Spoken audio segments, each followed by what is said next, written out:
आप रोजे से हैं और सुनो, आप रोजे से हैं और रोज़ा भी रमज़ान के महीने में रख रहे हैं जो फ़र्ज़ है। आप रोजे से हैं, आपके पड़ोस में एक आदमी बीमार है, हॉस्पिटल में एडमिट है, डॉक्टर ने अर्जेंट ब्लड मांगा है, लेकिन उस आदमी का जो आपका पड़ोसी है वो हिंदू है, ईसाई है, यहूदी है, कोई भी है, मुसलमान नहीं है, मान लो इस्लाम को छोड़कर वो दूसरे किसी मजहब का मानने वाला, मान लो थोड़ी देर के लिए, लेकिन बीमार है और डॉक्टर ने कह दिया कि 1 घंटे के अंदर अंदर अगर मुझे इसके ग्रुप का ब्लड नहीं मिला तो हम इसको नहीं बचा पाएंगे।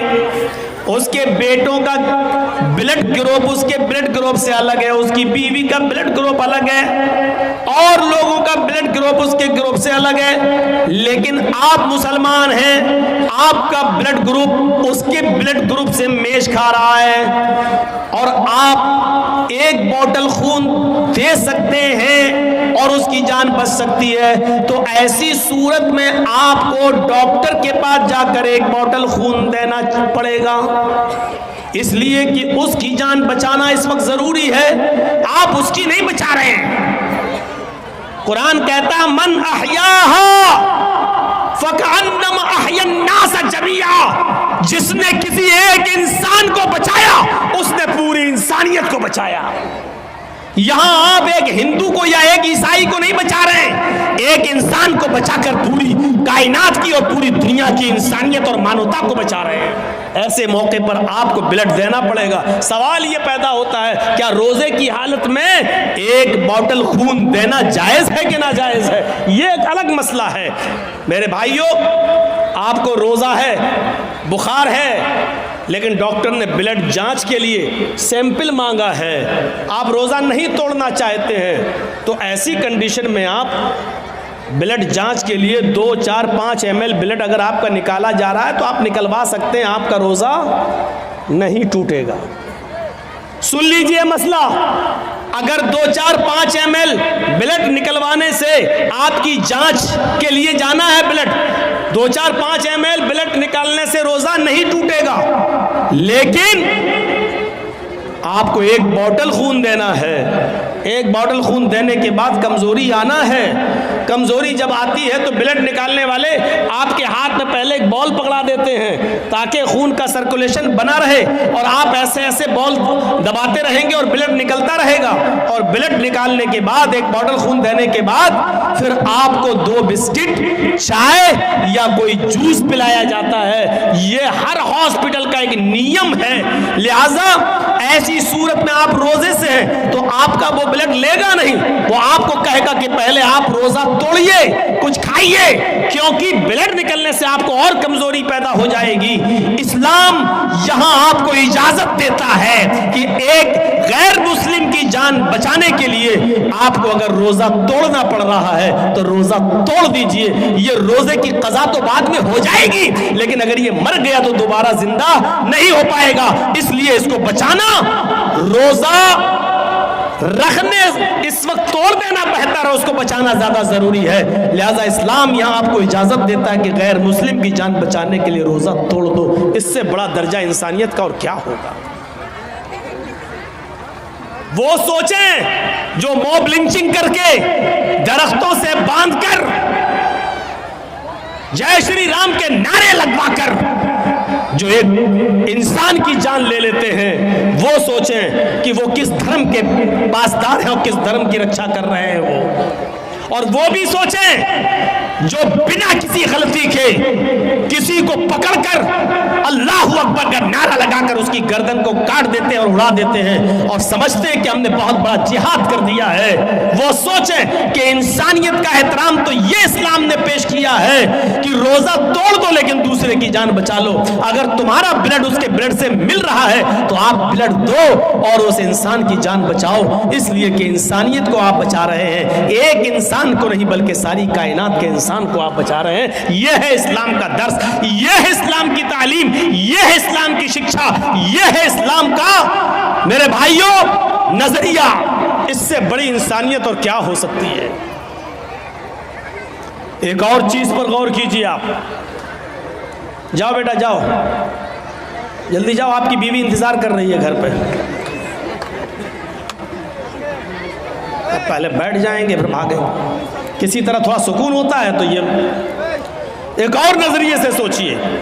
इस्लाम ने इंसानियत देखी, इंसानियत इस्लाम ने इतनी बाउंडेशन लगा दी है कि कोई भी शख्स जब किसी औरत से शादी करे तो किसी भी कीमत पर किसी दूसरे के बच्चे को ही अपना नाम न दे दे। इस पर इतनी बाउंडेशन लगा दी है कि आप गौर कीजिए, अगर किसी वजह से आप अपनी बीवी को तलाक देते हैं और तीसरी तलाक जब दी जाती है तो तीसरी तलाक जब आप देंगे उसके बाद औरत की इद्दत शुरू हो जाएगी। उसके बाद से जैसी तीसरी तलाक दी वहीं से इद्दत शुरू। अब 3 महीने तक वो दूसरी शादी नहीं कर सकती है जब तक कि वो इद्दत पूरी न कर ले। गौर से सुनिएगा, इसको सुनेंगे तभी बात समझ में आएगी। 3 महीने तक उसको क्यों रोका गया? क्योंकि 3 महीने में हो सकता है कि जो आदमी तलाक दे रहा हो उसका कोई बच्चा इस औरत के पेट में हो। ऐसा ना हो कि तलाक के फौरन बाद शादी की अगर इजाज़त दे दी जाए तो कहीं ऐसा ना हो कि दूसरे का बच्चा ये अपने पेट में रखे और किसी दूसरे मर्द से शादी कर ले और दूसरा मर्द इस बच्चे को अपना नाम दे दे, हालांकि ये उसका बच्चा नहीं है। इसलिए 3 महीने का हुक्म दिया है कि वो इद्दत गुजारेगी। अगर किसी का शौहर मर गया तो औरत इद्दत गुजारेगी कितने दिन? 4 महीने 10 दिन। अगर किसी औरत का शौहर मगरिब से पहले इंतकाल किया है, मगरिब की अजान से पहले इंतकाल किया, तो वो दिन इद्दत में शामिल किया जाएगा, 1 दिन माना जाएगा।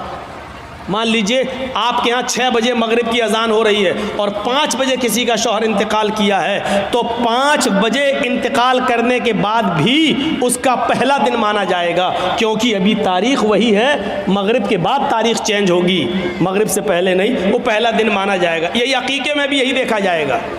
7वें दिन जो बच्चे का अकीका किया जाता है यहीं से देखा जाएगा।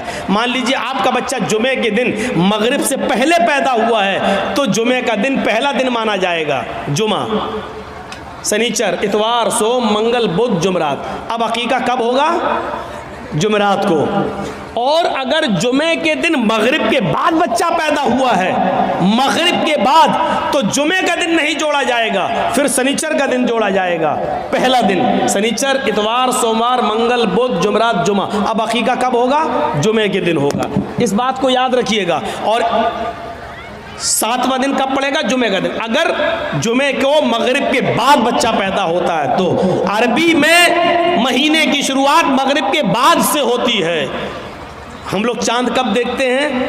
मगरिब की अजान हो जाती है, नमाज के बाद देखते हैं। और जब चांद हो गया तो वहीं से महीना शुरू, वहीं से तारीख शुरू, वहीं से 1 तारीख हो गई और वो दूसरे दिन मगरिब तक 1 तारीख रहेगी।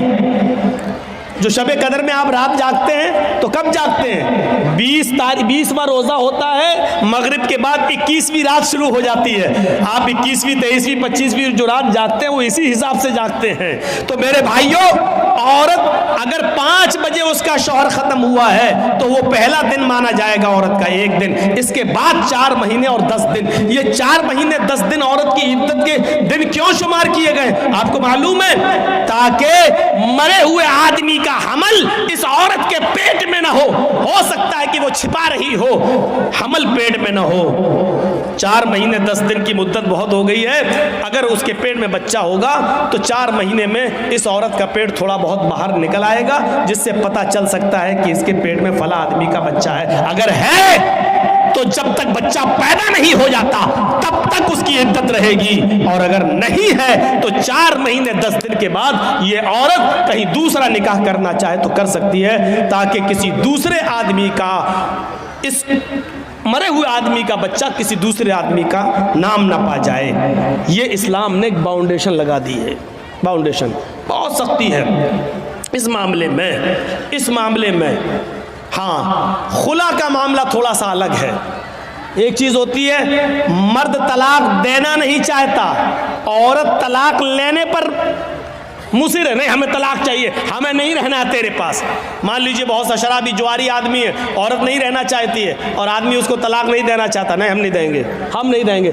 ऐसी सूरत में औरत खुला लेती है। खुला ये होता है कि काजी को बिठाएगी या 4-5 आदमी को बिठाएगी और कहेगी कि मुझे इसके साथ नहीं रहना है, आप लोग गवाह रहिए, मैं खुला ले रही हूँ, ये तलाक नहीं दे रहा है। लिहाजा वो काजी निकाह फिस्क कर देगा और वो औरत अब आज़ाद हो गई। आदमी चाहे तलाक दे या न दे, औरत खुला ले ली है, अब ये आजाद हो चुकी है, लेकिन इसके बावजूद उसको 1 पीरियड, एक हैज तक रुकना पड़ेगा।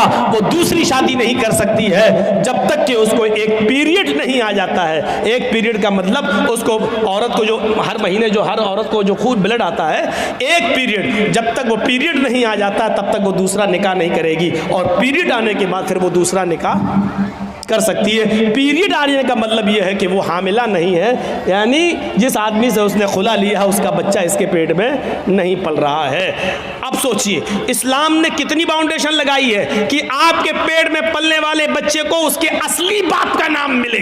वो बच्चा जब बाहर आए तो अपनी निस्बत अपने असली बाप की तरफ कर सके। कितनी हिफाजत की है इस्लाम ने नस्ल की और नस्ल को पाकीज़ा बनाने की, कितनी हिफाजत की है। लेकिन इसके बावजूद इस्लाम यह भी कहता है अगर खुदा न खास्ता किसी औरत के पेट में हराम औलाद पल रही है, जिना की पैदावार है और उसने इकरार भी कर लिया है कि हराम औलाद है, वो कह भी रही है कि फला आदमी से मेरा साथ संबंध बन चुका था और उसका हमल मेरे पेट में है, तो इस्लाम इंसानियत का वो दर्स देता है कि हराम औलाद होने के बावजूद अगर किसी औरत के पेट में पल रही है तो पेट में बच्चे को मारा नहीं जा सकता है।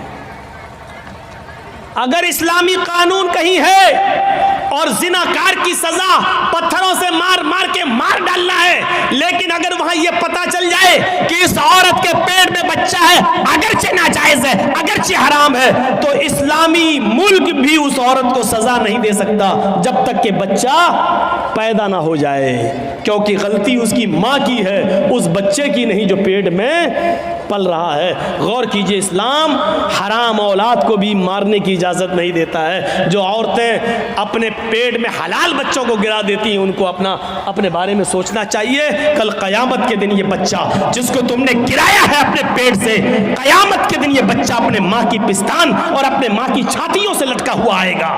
जा यौमल क़यामती व मुअल्लकुम बैन सदिय्हा, वो बच्चा क़यामत के दिन इस हाल में आएगा कि मुअल्लकुम बैन सदिय्हा, अपने माँ की दोनों पिस्तान से लटका हुआ होगा, अपनी माँ की पिस्तान से दूध चूस रहा होगा और अल्लाह कहेगा आए इस माँ की पिस्तान से दूध चूसने वाले बच्चे, क्या तेरी कोई शिकायत है?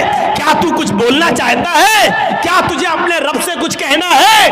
अल्लाह उसको जबान देगा। वो छोटा सा बच्चा जो अपने माँ की पिस्तान से दूध चूस रहा होगा अपनी जबान हटाएगा, अपना मुंह हटाएगा, यकूल, और अल्लाह से शिकायत करेगा या रब्बी हाज़िही उम्मी क़दलतनी, अल्लाह ये मेरी माँ है जिसका दूध मैं पी रहा हूँ, जिसकी पिस्तान से मैं लटका हुआ हूँ। अल्लाह ये मेरी माँ है जिसने दुनिया में मुझे मार डाला था। अल्लाह ये मेरी माँ है जिसने दुनिया में मुझे कत्ल कर दिया था। हाज़िही उम्मी क़तलतनी, अल्लाह ये मेरी माँ है जिसने दुनिया में मुझे मार डाला था। अल्लाह ये मेरी माँ है जिसने दुनिया में मुझे कत्ल कर डाला था। आय अल्लाह ये दुनिया में मेरी ना हुई, तू इसका मत हो, इसको भी तू जहन्नम में फेंक दे। अल्लाह रब्बुल आलमीन फिर उस औरत को जिसने दुनिया में अपने बच्चे को का मर्डर किया बिना किसी गलती के, बिना किसी परेशानी के, उसने ये सोच कर कि 3 लड़कियां पहले से, चौथा भी मेरी लड़की है, अल्ट्रासाउंड में चेक कराने के बाद बाद पता चला लड़की है, नहीं नहीं हमें नहीं चाहिए, और एबॉर्शन करा दिया, गिरा दिया, कयामत के दिन इस औरत को जहन्नम में फेंक दिया जाएगा और वो बच्चा अपनी माँ को खुद जहन्नम में ले जाने का सबब बनेगा कि नहीं अल्लाह इसने दुनिया में मुझे मार डाला था। इस्लाम तो हराम और नाजायज़ औलाद भी गिराने की इजाज़त नहीं देता है। ये इस्लाम इंसानियत का एहतराम है, इंसानियत का एहतराम। इस्लाम में बहुत जहाँ थोड़ा बहुत मसला हार्ड लगता है वहीं आसानी भी पैदा होती है। मान लीजिए रमज़ान का महीना और 20 रोज़े गुजर चुके हैं, आज कोई हिंदू है या कोई ईसाई मुसलमान हो रहा है और वो 20वें रोज़े को मुसलमान हुआ, तो अब वो रोज़ा कब से रखेगा? रोज़े तो पूरे महीने के फ़र्ज़ हैं, लेकिन कोई हिंदू या कोई ईसाई या कोई यहूदी 20वें रोज़े को मुसलमान हो रहा है। 20 रोज़े तक हिंदू था, ईसाई था या यहूदी था या जैनी था, बुद्धिस्ट था, 20 रोज़े के बाद मुसलमान हो रहा है 20वें रोज़े को, तो अब वो रोज़ा कब से रखेगा? आज मुसलमान हुआ है तो अब जब मुसलमान हुआ तभी से तो रखेगा। अब सवाल ये पैदा होता है कि वो 20 रोज़े जो इसके छूटे हैं वो पूरे करेगा या नहीं करेगा? तो साफ मसला है कि नहीं करेगा। क्यों नहीं करेगा? क्योंकि जब वो इस्लाम लाया है तब तक वो काफिर था, उस पर रोज़ा फ़र्ज था ही नहीं। आज वो इस्लाम लाया तो अब जितने रोज़े हैं उतने वो रखेगा, बकिया रोज़े वो नहीं रखेगा। इसलिए नहीं रखेगा क्योंकि उस वक्त उसके ऊपर रोज़े फ़र्ज थे ही नहीं। कितने रोज़े रखेगा? जितने बाकी हैं। एक चीज़ और सुन लीजिए, 20वें रोज़े को इस्लाम लाया, लेकिन इस्लाम ला रहा 5 बजे शाम में और रोज़ा खुलता है 6 बजे। अब 5 बजे वो इस्लाम ला रहा है, तो इस्लाम जैसी वो 5 बजे लाया तो अब क्या करेगा? आज का रोज़ा क्या करेगा? तो 5 बजे इस्लाम लाता है तो 5 बजे ही से उसका रोज़ा शुरू हो गया है, क्योंकि 5 बजे से पहले उसके ऊपर रोज़ा फ़र्ज था ही नहीं, क्योंकि वो काफिर था। जैसे इस्लाम लाया वैसे उस पर रोज़ा फ़र्ज हो गया, वैसे ही उसके ऊपर रोज़ा फ़र्ज हो गया। अब 5 बजे ही वो नियत कर लेगा कि मैं रोज़े से हूँ। इस्लाम ले आया, अशहदु अल्ला इलाहा इल्लल्लाह व अन्ना मुहम्मद रसूलुल्लाह, इस्लाम लाते ही उसके ऊपर असर की नमाज फ़र्ज हो जाएगी, क्योंकि टाइम अभी बाकी है और इस्लाम ला चुका है, असर का वक्त अभी बाकी है, लिहाजा पहले असर की नमाज पढ़ेगा और यहीं से उसका रोज़ा भी शुरू हो जाएगा, क्योंकि इस्लाम ला चुका है। जब से इस्लाम लाया यहीं से रोज़ा शुरू, और 6 बजे वो रोज़ा सब लोगों के साथ खोल लेगा और उसका ये एक रोज़ा माना जाएगा, ये एक रोज़ा माना जाएगा। ये आसानी भी है इस्लाम, ये आसानी भी है। इस्लाम मुश्किल नहीं है, लोगों ने इसको मुश्किल बना दिया है। क्या वो लोग सहाबा नमाज़ें नहीं पढ़ते थे? क्या वो रोज़े नहीं रखते थे? मुश्किल बना दिया है। फजर में नहीं उठ पा रहे हैं साहब, क्यों? अब रात में 1 बजे जर्जी साहब को टाइम मिलेगा, 3 बजे तक जलसा चलेगा, फिर आदमी यहां से जाएगा, थोड़ी देर कमर सीधी करेगा, फजर में उठेगा? नहीं उठ पाएगा। क्लियर है? लेकिन याद रखिए, मौलाना जर्जीज का जलसा और इस जलसे में 2:30 बजे 3 बजे तक जाग लेना और इस जाग लेने के बाद सुबह फजर की नमाज में ना आना, ये दलील नहीं है इस बात की कि आपका जलसा कामयाब हो गया है, या ये उज़्र नहीं होगा कि मैं जलसा सुनने की वजह से रात में जाग लिया इसलिए फजर में हम नहीं उठ पाए। जलसा कराना फर्ज नहीं था, फजर की नमाज पढ़ना फर्ज था। आपने एक फर्ज को छोड़ा उस काम के लिए जो आपके ऊपर फर्ज ही नहीं था। मेरे भाइयों, यहां से ये मैसेज लेके उठिएगा, ये पैगाम लेके उठिएगा, ये तसव्वुर लेके उठिएगा। तो इंसानियत ये होती है, इंसानियत। तो या अय्युहन्नास इन्ना खलकनाकुम मिन ज़करिन व उन्सा व जअलनाकुम शुऊबन व क़बाइल लितारफू, तुमको हमने एक मर्द और एक औरत से पैदा किया है, तुम सब आपस में भाई हो, तुम आपस में एक ही बाप के और एक ही माँ के बेटे हो, तुम्हारा बाप एक है, तुम्हारी माँ एक है। अच्छा, एक चीज और बताइए, गौर से सुनना। हम मुसलमान हैं, ये हिंदू है, हम दोनों का झगड़ा हुआ है। अब कोर्ट में गए, तो जज साहब बैठे हैं, अगर मुसलमान हैं तो उनका दिल चाहता है कि हम मुसलमान की तरफ थोड़ा सा झुकाव कर दें, हिंदू है तो वो चाहता है थोड़ा सा हिंदू की तरफ झुकाव कर दें। ये होता है, ये होता है। कुरान ने इंसानियत, यहां पर इंसानियत को फरोग दिया है, इंसानियत को बढ़ावा दिया है और कहा अगर तुम सच्चे मुसलमान हो तो फैसला करते वक्त न कौम देखोगे, न बरादरी देखोगे, न जात देखोगे, न मजहब देखोगे। हुक्म वला यजरिमन्नकुम शनआनु कौमिन अला अल्ला तादिलू इदिलू हुवा अक़रबु लित्तक़वा। भाई जिसको जाना हो अभी उठ के चले जाओ यार, क्यों बार बार उठ रहे हो? बहुत डिस्टर्ब होता है हमको सामने। ला यजरिमन्नकुम शनआनु कौमिन, आए मुसलमानों, किसी कौम की दुश्मनी, किसी मजहब की दुश्मनी तुम्हें इस बात पर मजबूर न कर दे कि तुम सच्चा फैसला न कर सको, उनके साथ इंसाफ न कर सको। ऐसा नहीं होना चाहिए। ए दिलू, हर हाल में सच्चा फैसला करना, चाहे वो मुसलमान के खिलाफ जाए, चाहे वो हिंदू के खिलाफ जाए, ईसाई के खिलाफ जाए, तुम्हारे अपने खिलाफ जाए, तुम्हारे अपने बेटे के खिलाफ जाए, तुम्हारी अपनी औलाद के खिलाफ जाए। अच्छा, आपके यहाँ मान लीजिए, हमें नहीं मालूम चापी में ये होता है या नहीं होता है, बंगाल के जलसों में बहुत जगह ऐसा देखा गया है कि एक गांव में कोई लड़का उसी गांव की किसी लड़की को लेके भाग गया, 2-4 दिन के बाद पकड़ गए, गांव वापस आए। अब लड़की का बाप रोता है, ओ मेरी लड़की तो इज्जत लुट गई, बर्बाद हो गया, मुंह दिखाने के लायक नहीं है। अब जोर डाला जाता है गांव की तरफ से कि तू लेके भागा था, चल अब शादी करो उसके साथ। ये गांव की तरफ से फैसला होता है शादी करो उसके साथ, और वो लड़का तैयार नहीं है शादी करने के लिए। वो लड़का कह रहा भाई शादी की तो कोई बात ही नहीं हुई थी। अब ये लड़की का बाप कह रहा है ये लड़का लेके भाग गया मेरी लड़की को। अब मेरी लड़की तो बदनाम हो गई, कुछ हुआ हो या ना हुआ हो, लेकिन बदनाम तो हम हो गए, कौन मेरी लड़की से शादी करेगा? लड़के का बाप ये कह रहा भाई दोनों बातें करते थे, मोबाइल पे लगे रहते थे रात रात भर, हम क्या करें? लड़का कह रहा हम शादी क्यों करें, शादी की कोई बात ही नहीं हुई है इससे हमारी। ठीक है हम भगा के ले गए तो तुम्हारे घर थोड़ी घुस के ले गए थे, हम फोन पे बात हुई फला जगह तुम आ जाओ, हम भी फला जगह चल रहे हैं, मोटरसाइकिल लेके आ जाएंगे, हम वहां मौजूद थे, ये आ गई, हम लेके भाग गए।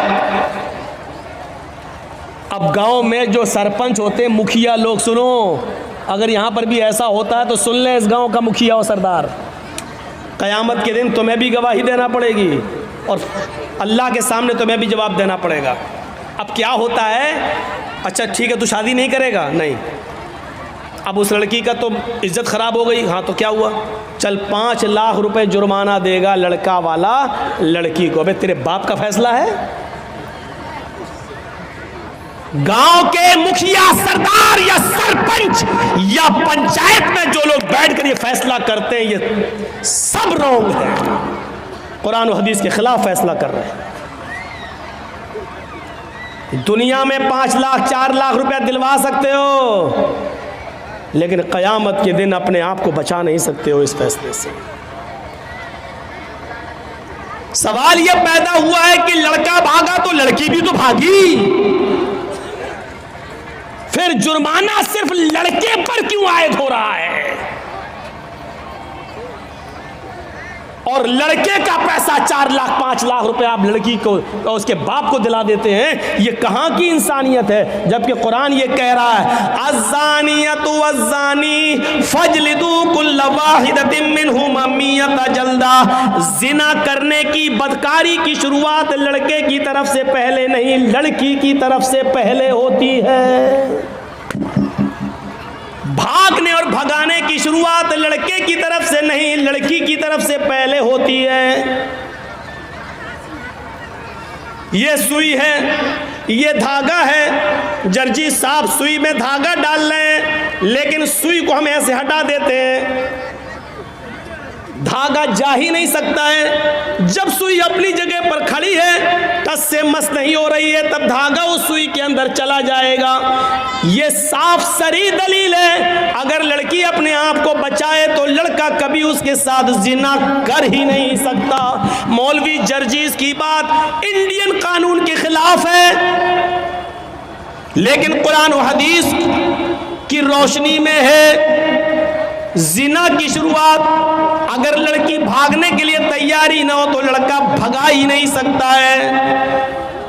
लड़की भागती नहीं। सवाल है साहब, मेरा लड़का, तुम्हारा लड़का मेरी लड़की भगा के ले गया, तू तो 18 साल तक पालता रहा, फिर तू अपनी अलमारी भी नहीं बचा सका, वो पैसा भी लेके भाग गई और सोना भी लेके चली गई, जेवर भी लेके चली गई। जब तू अपनी लड़की पर इतना कंट्रोल नहीं कर सका तो जुर्माना लड़के वालों पर लगाते हैं, और ये फैसला पंचायत करती है, गांव की सरपंच करता है, मुखिया करता है, सरदार करता है, ये फैसला जो कुरान और हदीस के खिलाफ है।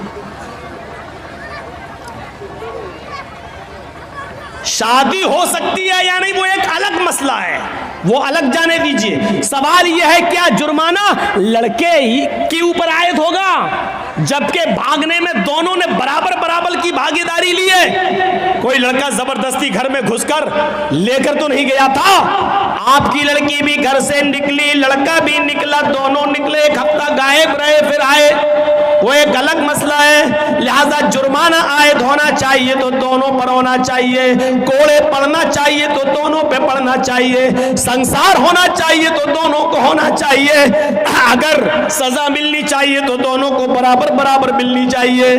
आप यहाँ लड़के पर 5 लाख 2 लाख 3 लाख का जुर्माना लगाकर आप सजा नहीं दे रहे हैं, बल्कि लड़के से लड़की को अवार्ड दिलवा रहे हैं, इनाम दिलवा रहे हैं। अब गांव की और दूसरी लड़कियों को ये उत्साहन मिल रहा है कि हम भाग रहे हैं, अगर शादी होगी तब भी ठीक, और नहीं होगी तो 5 लाख रुपया में वैसे भी मिल जाएगा। इस 5 लाख रुपए में तो हम दूसरी शादी भी किसी और से अच्छी तरीके से कर सकते हैं। सुन लो, इस जुर्माने पर जिन लड़कियों के हौसले बढ़ते हैं उनका गुनाह भी इन पंचायतों के सर पे रखा जाएगा।